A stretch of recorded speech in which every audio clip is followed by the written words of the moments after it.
لیکن نبوت اور رسالت جب آقا نامدار صلی اللہ علیہ وسلم کو اللہ نے عطا کی تو پھر آزمائشوں کا ایک سلسلہ شروع ہوا،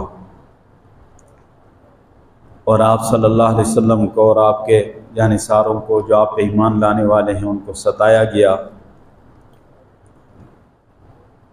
تو گویا کہ نبوت اور رسالت بھی آزمائش تھی، آزمائشیں آئیں، تکلیفیں آئیں، اور آپ صلی اللہ علیہ وسلم کی ہجرت یہ بھی ایک آزمائش تھی کہ آپ صلی اللہ علیہ وسلم کی ہجرت اختیاری نہیں تھی، اپنے اختیار سے خوشی سے نہیں تھی، اضطراری تھی، یعنی مجبوراً تھی۔ کفار نے، مشرکین نے آپ صلی اللہ علیہ وسلم کو، آپ کے صحابہ کو ستایا تو مجبوراً آپ نے ہجرت فرمائی۔ تو ہجرت بھی آزمائش ہے، اور آپ صلی اللہ علیہ وسلم بیت اللہ شریف کی جدائی کو برداشت نہ فرماتے تھے، اور ویسے بھی کسی شخص کا کوئی اپنا آبائی علاقہ ہوتا ہے تو جہاں اس کی پیدائش ہوئی ہے، جہاں اس کا بچپن گزرا ہے، اس علاقے سے ہر انسان کو محبت ہوتی ہے۔ یہ فطری بات ہے کہ حب الوطن من الایمان، اپنے وطن کی محبت گویا کہ یہ ایمان کا حصہ سمجھا جاتا ہے۔ تو آپ صلی اللہ علیہ وسلم کی کیوں محبت نہ ہوتی؟ مکہ مکرمہ جہاں اللہ کے انوارات، اللہ کے تجلیات کا مرکز ہے، جہاں پر قرآن کا نزول ہوا، جہاں آپ کی ولادت بسعادت ہوئی، روئے زمین پہ سب سے بہترین مقام ہے، تو اس سے محبت لازمی بات ہے کہ آپ صلی اللہ علیہ وسلم کو بہت محبت۔ اور ہجرت کے سفر میں ایک مقام پہ جہاں سے راستے دو ہوتے ہیں، اور یہ آخری وہ موقع تھا یا مقام تھا جہاں سے بیت اللہ پہ نظر پڑتی تھی، تو آپ صلی اللہ علیہ وسلم نے ایک نظر بیت اللہ شریف پہ ڈالی اور فرمایا کہ ما احسن بیت ربی، میرے رب کا گھر کتنا پیارا ہے، اگر یہ لوگ مجھے نکلنے پہ مجبور نہ کرتے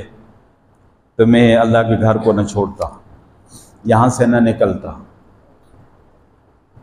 اور یہاں تک کہ آپ صلی اللہ علیہ وسلم بہت زیادہ رنجیدہ ہوئے تو اللہ نے قرآن اتار دیا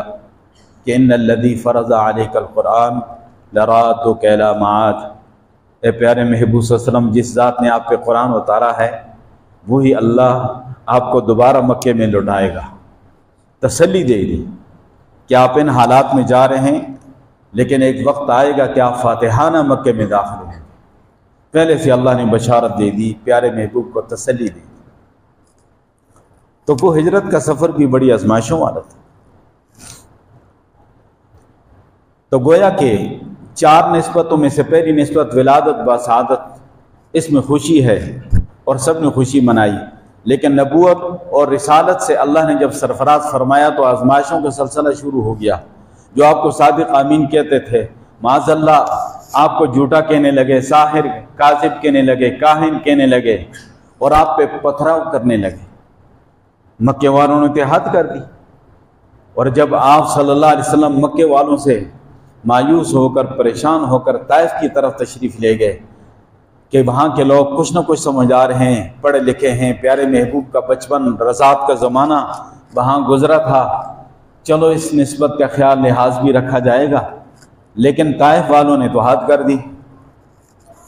اور انہوں نے آپ صلی اللہ علیہ وسلم پہ کے پیچھے اوباش قسم کے لونڈوں کو لگا دیا،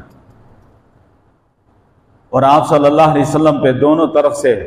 وہ لینوں میں کھڑے ہوئے ہیں، پتھراؤ کر رہے ہیں، سیٹیاں بجا رہے ہیں، تالیاں بجا رہے ہیں، اور آپ صلی اللہ علیہ وسلم پہ مسلسل پتھراؤ کر رہے ہیں۔ حضرت زید ابن حارثہ آپ کے غلام آپ کے ساتھ ہیں، کبھی دائیں ہوتے ہیں، کبھی بائیں، کبھی آگے کبھی پیچھے، کہ کس طرح آپ صلی اللہ علیہ وسلم پتھروں سے بچ جائیں۔ تو نبوت اور رسالت ملنے کے بعد تو یہ آزمائشوں کا سلسلہ شروع ہوا، پتھراؤ کا سلسلہ شروع ہوا، اذیتوں کا سلسلہ شروع ہوا، یہاں سے تکلیفیں شروع ہوئی۔ وہ ابر کرم جس کے سائے کو گلشن بھی ترستے تھے، وہ ابر کرم جس کے سائے کو گلشن بھی ترستے تھے، وہاں طائف میں ان کے جسم پر بھی پتھر برستے تھے۔ حضور مسلسل آنے والے پتھروں کی چوٹ سہتے تھے، حضور مسلسل آنے والے پتھروں کی چوٹ سہتے تھے،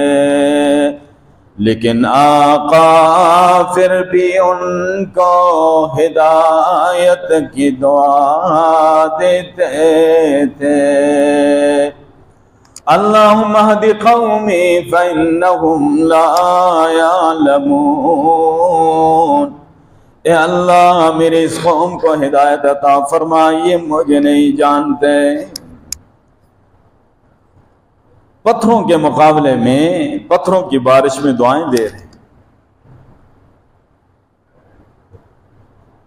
الہی تو رحم فرما کو سارے طائف کے مکینوں پر، الہی تو رحم فرما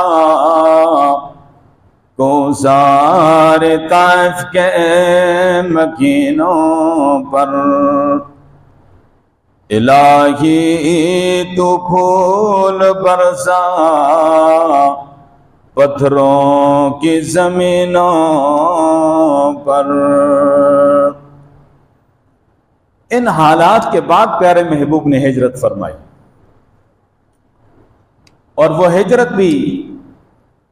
سفر کے مہینے کے آخری تاریخ 27 سفر یا 28 کو آپ صلی اللہ علیہ وسلم غار ثور میں تشریف لائے تھے۔ 3 دن رات غار ثور میں رہے۔ 1 ربیع الاول شریف کو غار ثور سے مدینہ طیبہ کے لیے ہجرت کا آغاز ہوا تھا۔ تو ہجرت والی نسبت اور بڑی آزمائشوں کا سفر تھا، اور بڑے خطرات تھے، اور کئی لوگ انعام کی لالچ میں بھوکے بھیڑیوں کی طرح آپ صلی اللہ علیہ وسلم اور حضرت ابوبکر صدیق رضی اللہ عنہ تلاش میں تھے، لیکن اللہ نے باحفاظت اپنے پیارے محبوب صلی اللہ علیہ وسلم کو مدینہ طیبہ تک پہنچایا۔ اللہ اکبر۔ وہ شاخ گل پہ زمزموں کے دن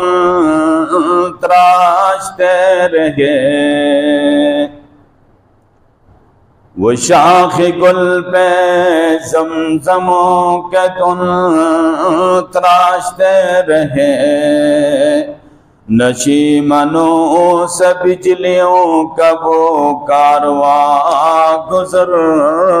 گیا، قدم قدم پہ برکتیں، نفس نفس پہ رحمتیں، قدم قدم پہ برکتیں، نفس نفس پہ رحمتیں،